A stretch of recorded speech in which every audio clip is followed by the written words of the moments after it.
So as the president, the fourth president of the Sri Ramana Ashram, what do you see as your biggest challenge in the coming years, since you're a young man and you might be a president for the next 30, 40 years? Henry, I think it's a very good problem to, I wouldn't call it problem, but a challenge that I will face, and one of growth, how to control the growth. As you see, Tirunnamalai is truly on the spiritual travel sites in the for devotees in India and all over the world.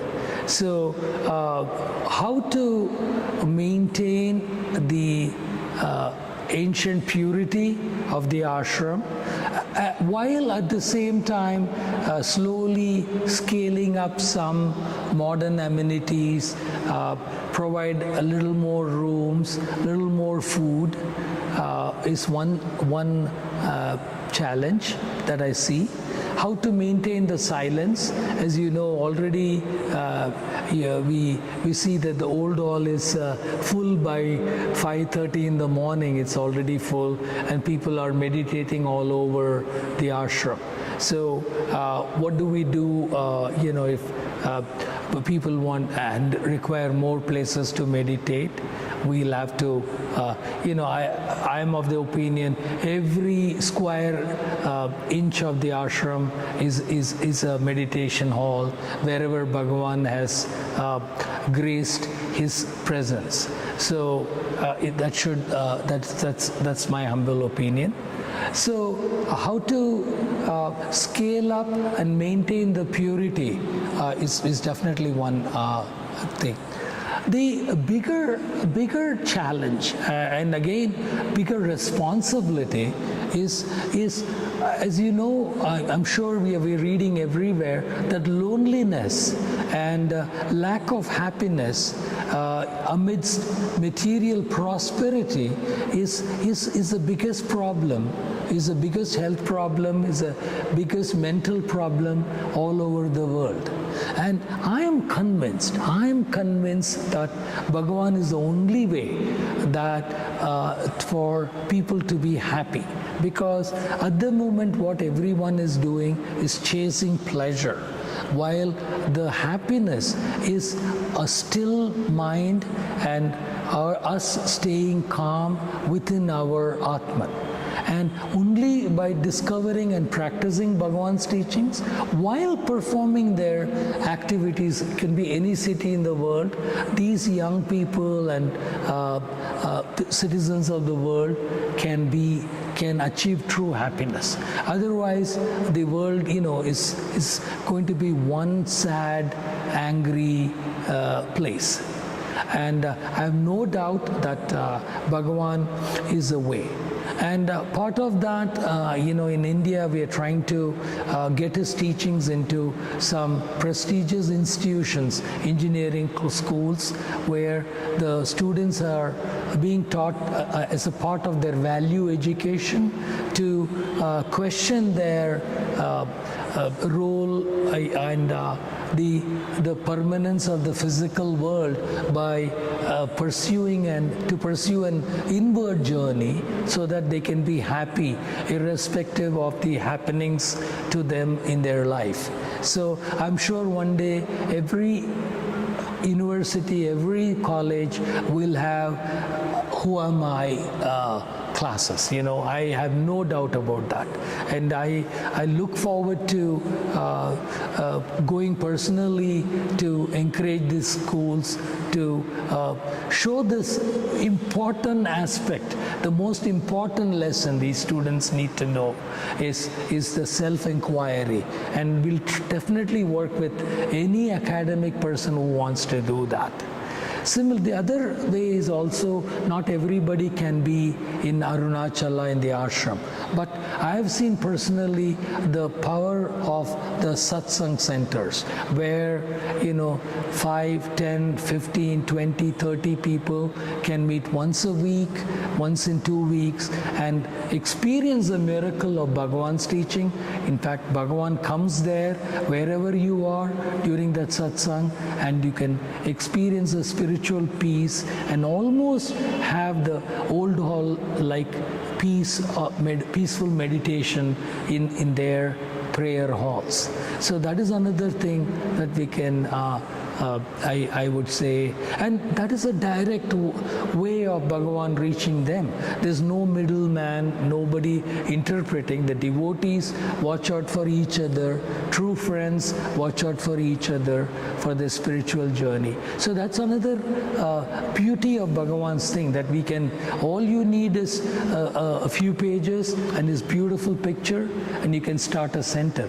You don't need any swamis, you don't need a big physical building, you don't need temples. So that is another, I see that as a great boon for us, that Bhagavan's teaching can just spread like anything without these physical limitations, this mental limitations. No, and everybody is free, everybody feels that they are Bhagavan's child, they are as close to Bhagavan as you and me. So that is another opportunity that we have.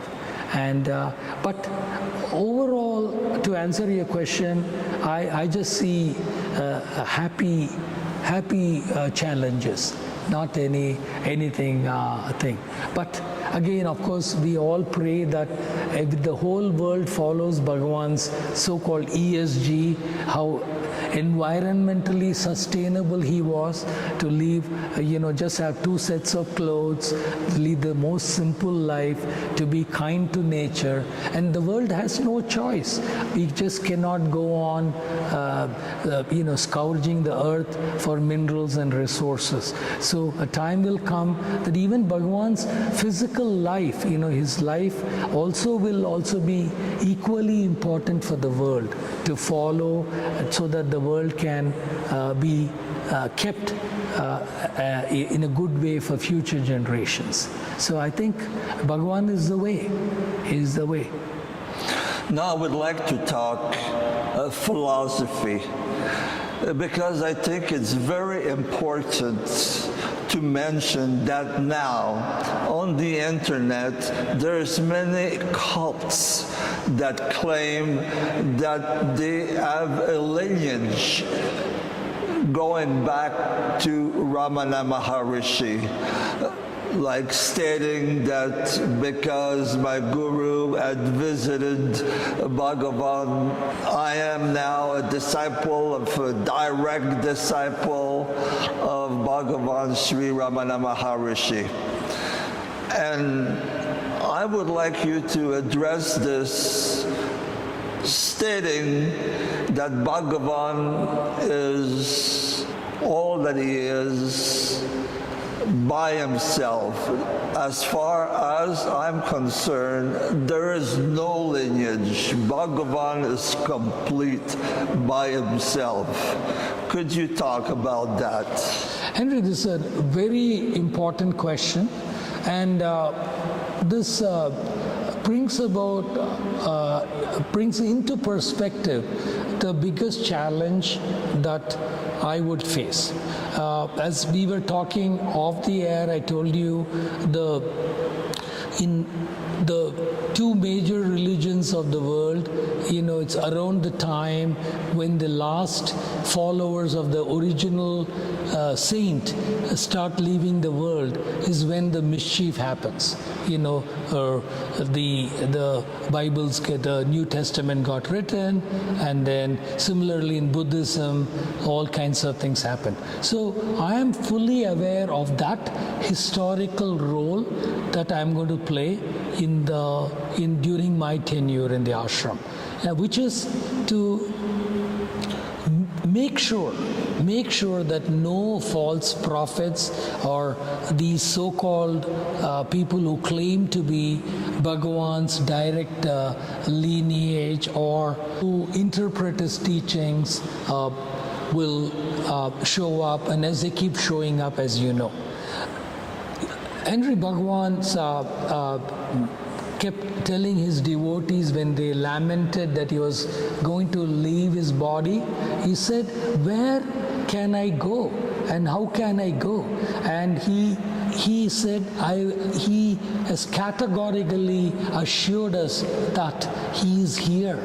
So in this part, there is no importance to the physical body.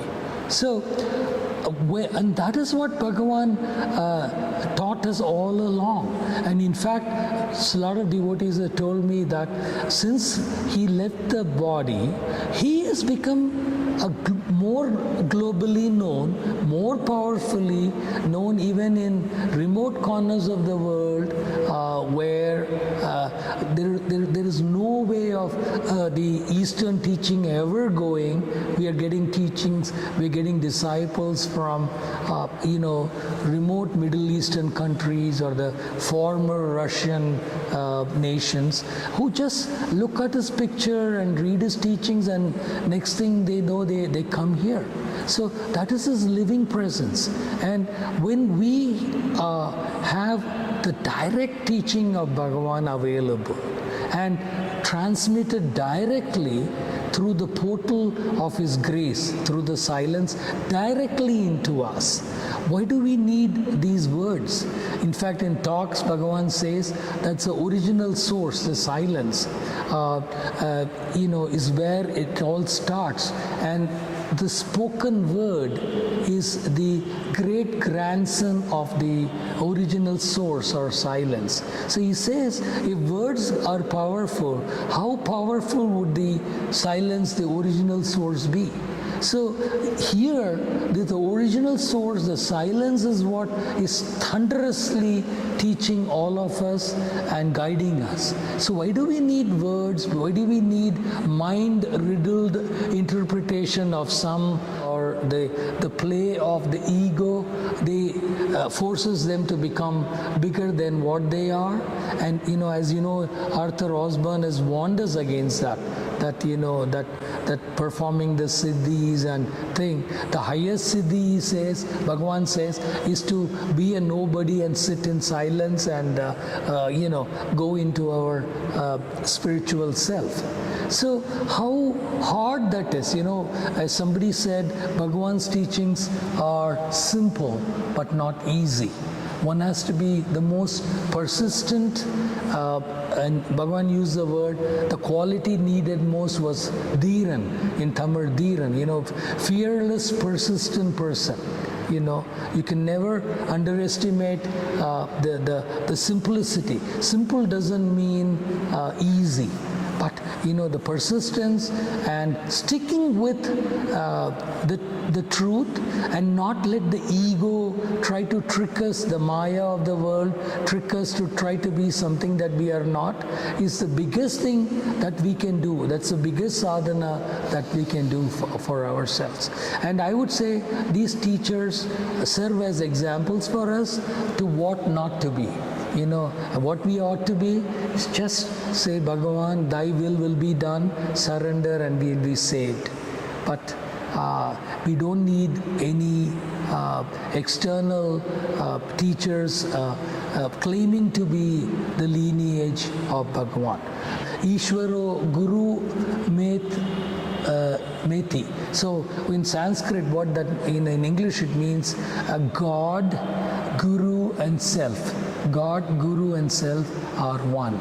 So when we have ourself, that implies that the Guru is there and God is there. So we don't need, we have our Bhagavan's words to keep reminding us that we are the realized Atmans.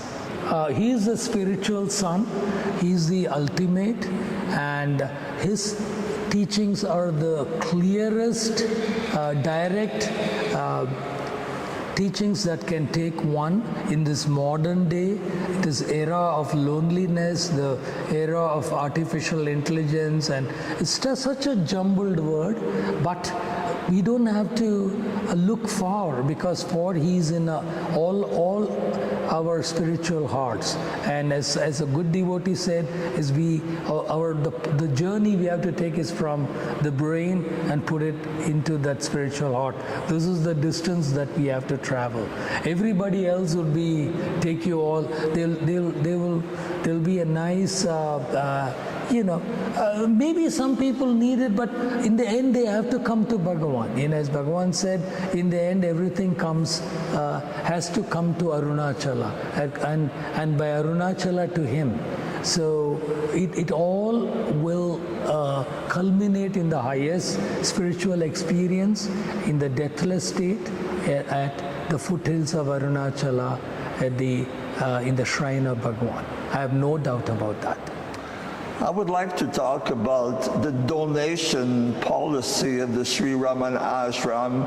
I've been to temples all around India, and as you go in many temples, they ask you for donation when you come in, and when you go see the Murti, they ask you for donation when you go out. What is the policy of donation, and how did it start? Did it start with Bhagavan? Henry, as you know, there are no signs, there's no pressure for donations in the ashram. This all is continuing Bhagavan's teachings, instructions to the administration. My great-grandfather, Swami Niranjanananda, used to have a storeroom which was most of the times empty. And at the same time, he would have affluent devotees, but Bhagavan never let him ask for any donation. In fact, if you read talks, there are back-to-back chapters of the Maharaja of Mysore coming to Bhagavan and saying, "Hey, I want to keep my kingdom at your feet." And the next thing is the Travancore Maharaja also coming to Bhagavan. I mean, these are the historical, to use a historical foundation, they're the top 10 rich people in the world at the time, and they are. But that was the time when ashram did not have one sack of rice, and many Jayantis on the night, Chinnaswamy, would go to sleep with wondering how am I going to feed the devotees next day morning, and in the night a bullock cart with rice would come at 3 a.m. and everybody would have a good meal. Or even if there was nothing, Bhagavan would cook with the vegetable stocks, and it would be a great meal. So Ramanasramam has never been about money. But then the Kunju Swamigal, one of Bhagavan's attendant, he said, we are all Kuberas. Kubera is the god of wealth. We are the richest people in the world because we have the richest spiritual teaching. And the biggest thing that we have is the absence of want. We don't aspire for anything. So it's a state of the equanimity of the mind which is contented. So the absence of want is the biggest wealth that one can have. But having said that, Henry, any project that we, as you said, we run dispensaries, we feed around 1,500 sadhus and poor people every day, another 500 devotees in the ashram, maintain 250 guest rooms, take care of 300 cows, and pay salaries for people. Money just comes from the devotees without asking. And the beauty is we just get the right amount, just to with a soft cushion that we never have to worry about it. And I'm convinced that And in fact, Bhagavan once told somebody that if I just think of money, so much money would pour that you wouldn't have enough almeras or cupboards to stuff money with. This is his word. So, and I know in his grace, in his wisdom, he'll never, give us that problem. And I pray to him not to that.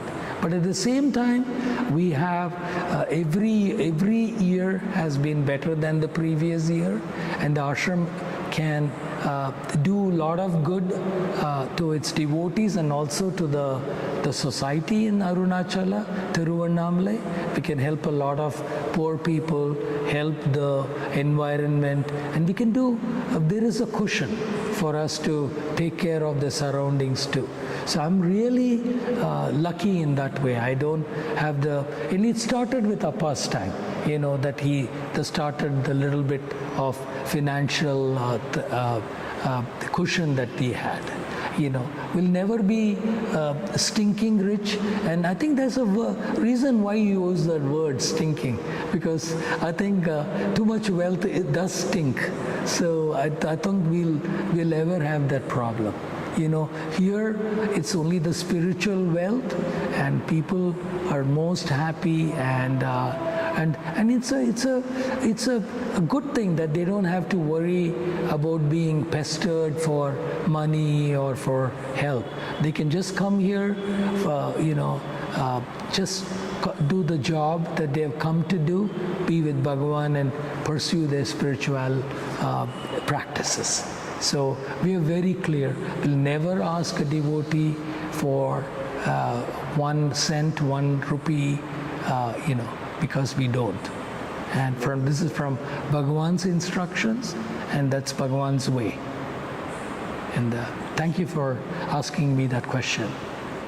So as I said before, I really love your father, and I have not come to the ashram for 12 years, and I did not know what to expect when I'm going to meet Dr. Anand Ramanan. And I've been here 3 months now, and all I could say is that I really like you. I see you coming to work early in the morning. I see your dedications. I see the dedications of your wife. I find you to be a highly intelligent man that truly loves Bhagavan. So thank you very much for taking forward the mission of Bhagavan Sri Ramana Maharshi. Namaste. Namaste. Thank you.